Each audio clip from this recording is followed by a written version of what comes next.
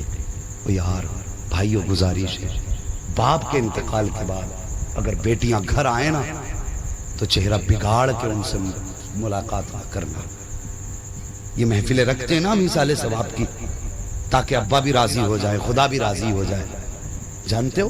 اسی لیے تو ابا کی روح خوش ہو، یہی تو مقصد ہوتا۔ 1000 روپے ابا کے نام سے مسجد میں دے دیے تاکہ ابا کی روح کو قبر میں آرام ملے۔ وہ سن، باپ کے انتقال کے بعد اگر بہنیں تیرے گھر پہ آئیں نا تو چہرہ ایسے بنا جیسے باپ بیٹیوں کے لیے چہرہ بناتا تھا، جھک کے بیٹیوں سے نہ مل، سینہ چوڑا کر، چہرے پہ خوشی لا، بہن کا استقبال کر، اور ایسے مل بہن سے کہ تیرے چہرے میں اسے باپ کا چہرہ نظر آ جائے، تیرے کردار میں باپ کا کردار نظر آ جائے۔ اور جب تیرے کردار میں بہن کو باپ کا کردار نظر آئے گا، خدا کی قسم ادھر بہن مسکرائے گی، ادھر قبر میں باپ کی روح مسکرانے لگ جائے گی۔ ہمیں تو پتہ ہی نہیں باپ کو راضی کیسے کرنا ہے، ہم تو یہی سوچتے ہیں بس ایسی راضی کر لیں، لٹھ مار کے۔ او بھائی اللہ توفیق دے تو بدلیں اپنے طریقے، رشتوں کی قدر کریں۔ بھائیو باپ کے انتقال کے بعد اگر بہنیں آئیں نا تو صرف بھائی بن کے نہیں ملنا ہے، ان سے باپ بن کے ملنا ہے۔ اگر وہ 4 دن تیرے گھر نہ آئے تو 4 دن کے بعد فون کر کے پوچھ بہن تو آئی کیوں نہیں، 4 دن ہو گئے تجھے دیکھنے کو دل کر رہا ہے۔ اللہ کی قسم بہن کے صدمے ہی ختم ہو جائیں گے، دکھ ہی دور ہو جائیں گے بہن کے، اگر جس دن ہم نے یہ کردار پیدا کر لیا۔ میں بتاتا اللہ اکبر کہ بہنوں سے رشتے کیسے نبھائے جاتے ہیں، مگر انشاءاللہ کبھی پھر یہ بات بتاؤں گا۔ کل من علیہا فان، ہر چیز مٹ جانی ہے، کچھ نہیں بچے گا۔ وَيَبْقَى وَجْهُ رَبِّكَ ذُو الْجَلَالِ وَالْإِكْرَامِ، باقی رہنے والی صرف اللہ کی ذات ہے، صرف اللہ کی ذات ہے، بقا اسی کی ذات کے لیے ہے، ہم سب کے لیے فنا ہے۔ صاحب آؤ، کچھ لوگ 40 سال جیتے ہیں، کچھ 50 سال جیتے ہیں، کچھ 100 سال جیتے ہیں، کچھ 200 سال جیتے ہیں، کچھ 300 سال جیتے ہیں، کچھ 500 سال جیتے ہیں۔ کام ایسے کر جاؤ کہ 1000 سال کی عمر پا کے جاؤ۔ ہاں آپ کہو گے 1000 سال کیسے جیا جا سکتا ہے، اب تو بندے کی عمر 50 سال سے زیادہ نہیں ہے۔ ہاں بظاہر عمر 50 نہیں ہے، لیکن اچھے کاموں کی بنیاد ڈال جاؤ، جب تک وہ کام زندہ رہے گا تمہارا نام زندہ رہے گا، نام زندہ رہے گا۔ اچھے کاموں سے لوگوں کی عمریں بڑھا کرتی ہیں۔ ہاں تو صرف اتنے دن نہ جیو جتنے دن تم کھا پی رہے ہو، بلکہ مرنے کے بعد بھی اگر زندہ ہونا چاہتے ہو کام اچھے کر جاؤ، اچھی مثالیں بنا جاؤ، تاکہ تمہارے جانے کے بعد لوگ اپنے بچوں سے کہا کریں بیٹے اگر زندگی گزارنی ہے تو فلاں کی طرح گزارنا، جس نے باپ کے بعد اپنی بہنوں کو باپ کی کمی محسوس نہ ہونے دی، جس نے ماں کے بعد اپنی بہنوں کو ماں کی کمی محسوس نہ ہونے دی۔ ہاں صاحب اخلاق ایسے کر لو، کردار اچھے کر لو، اگر کردار اچھے ہو گئے نا خدا کی قسم یقین جانو آنسو بہانے کی ضرورت نہیں ہے، اخلاق اچھے کرو۔ یار ہم 1000 بار کہیں حضور ہمارے ہیں تو کیا ہوتا ہے، اگر وہ ایک بار کہتے ہیں یہ میرے ہیں تو بیڑا پار ہو جائے گا۔ صحیح کہہ رہا ہوں نا میں؟ اب تو بول دو اللہ کے بندو، بات صحیح ہے نا؟ اگر حضور ایک بار کہتے ہیں یہ میرے ہیں تو بیڑا ہی پار ہو جائے گا۔ عمل ایسے کر جاؤ۔ اللہ اکبر، مرنے کے بعد جب تم سے تمہارے گھر والوں کے بارے میں پوچھا جائے بتا کس کا حق کیسے ادا کر کے آیا ہے، تو کم سے کم تم اپنوں کے تو مجرم نہ ہو۔ بہن تو گریبان پکڑ کے نہ کہ میرا حق کھا کے آیا تھا، مجھے رلا کے آیا تھا، ماں تو نہ کہے کہ میرے آگے کا کھانا چھین لیا تھا، باپ تو نہ کہے مجھے گالی بک رہا تھا۔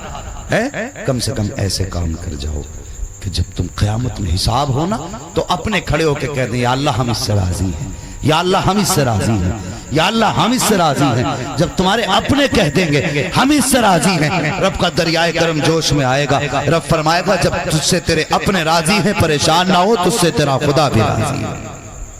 ایسے کام کر جاؤ۔ کل من علیہا فان، ہر چیز فنا ہو جانی ہے۔ ہاں عزت کی موت مرو، ایسے کام کر کے مرو، لوگ تمہارے جنازے میں شریک ہونے کو فخر محسوس